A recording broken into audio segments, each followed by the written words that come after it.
ขายปอปอน้ำมันกาขายปอปอมันกาหนาไอหนึ่งปุ่งหนึ่งเห็นไอหลัวออกเป็ดตรงเนี่ยมันไอสองอ่านเนื้อมาเคยหัวไอล้ำเอาไอจ้อยเหรอเนี่ยขึงลายมันเหี่ยวเหี้ยนะเด้อโอเคลายเหี่ยวก็ไม่ได้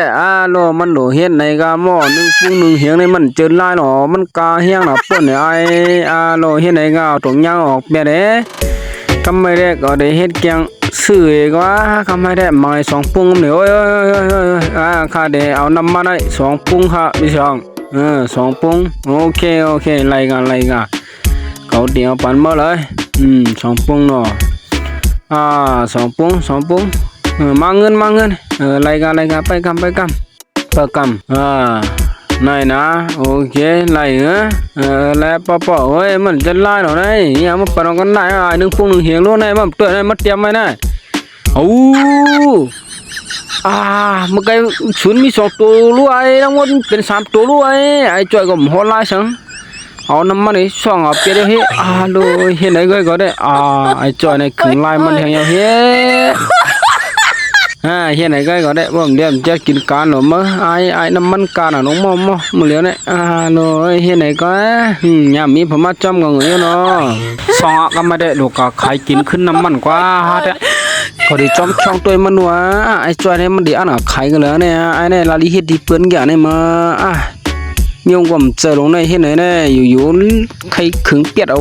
น้ำมันลงในมันได้มีองค์เจอเนี่ยไอ้จอยเนี่ยไม่ยากกินขึ้นอยู่ก็ได้ขึงกันมือเต้นตัง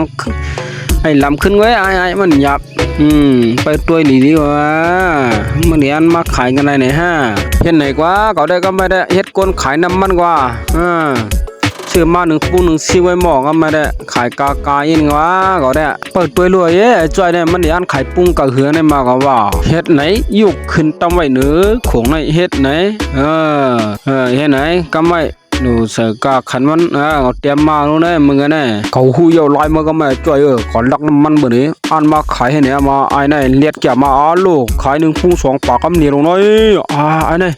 กินน้ำยันน้ำแก่ได้มาเขาหูยาวไอ้มาดิชุมล็อกไล่กูอยู่เมื่อไปกันละเมื่อขายไว้ดีๆนะไอ้จอยขายน้ำมันค่ะขายปอค่ะแล้วไอ้ไล่ใช้ไตขาเนี่ยก็ขี่กาเสมากึดอยู่ดีนะโดนน้ำมันมุระยอดหาแน่นอนโดนไล่ใช้ไตในดวงไม้เอาเฮ้เฮ้ยไอ้มาละนี้เมื่ออยู่กันไอ้ไปขวางไอ้จอยแจวน้ำมันมาเติมบันเมื่อเขาได้ก็อยู่ไผ่ป่นขึงการมันไอ้จอยนะมันขึงดีดอกเปิ้นนู้นนะจ้อยนะไฮไลท์เสร็จได้ในกว่านะได้ก็หยับช้าก็ได้ไปฟังมาเติมมันเอาก็เลยดูขายน้ำมันค่ะจ้อยดูวันไหนไฮไลท์เสร็จได้เนี่ยห้องให้จ้อยเก่าหาอะไรก็เขาได้ห้องแล้วอยู่กันได้ก่อนหุ้ยจ้อยมาน้ำมันกากับมัวระเมื่อมาเติมมันก็สองปุ้งด้วยสองปุ้งไล่กาขายอะไรเยอะก็ไม่ได้มั้งได้กินเยอะว่าก็ได้มื้อได้ไอ้จ้อยก็ยุกปุ้งน้ำมันวันเสียกว่าไอ้ไล่เฉยได้ชอบมาอยู่คนไหนโอ้ดอกลายเบ็ดกาขันมันอย่าว่าเฮ้ดูไอ้ไล่เฉยออกมาอย่างเราก็ไม่ได้ดูดอกลายเบ็ดเฮ้ลายเบ็ดเฮ้ไอ้จ้อยได้หูตัวอะไรน่าเสียใจในมันลายไปแล้ววะกาขันก็มีเอาก็ไม่ได้เตื้อมันเปิ่นลายเฮียในเฮียโย่ทางแน่นอนไอ้ลายเสียใจในก็สองไหวมาเตื้อมันก็ให้สองปุ้งซานะไอ้ผุยละไอ้บ่ผุยบ่ผุยก็ได้เสือมันมาก็ลืมเหรอหมอไอ้นี่ก็มาไหนใช่ก็ไม่ใช่ยี่ไปกัน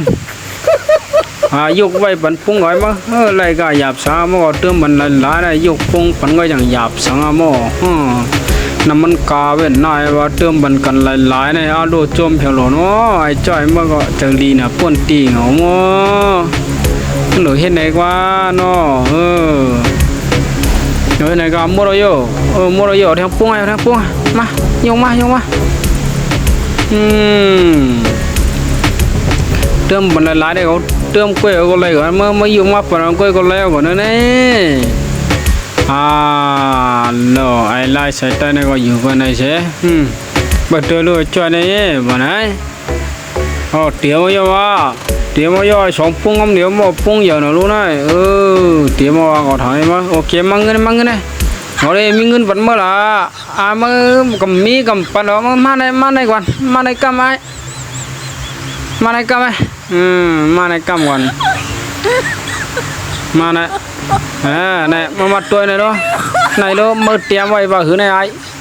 mơ tiêm vậy vào hướng tiêm nămมันปั่นบนลายเนี่ยมันจะดอนใจนี่ไอ้ก็ปั่นกามมาหลายจังไหนมเติมมันบนลายเนี่ยเนาะฮัลโหลมึงมีนะเนาะมึงไหนเนาะไอ้จ้อยก็หญ้ากินคำมันหญ้าปีสังเขาได้เหรียญเอาน้ำมันกว่าเบ็ดขึ้น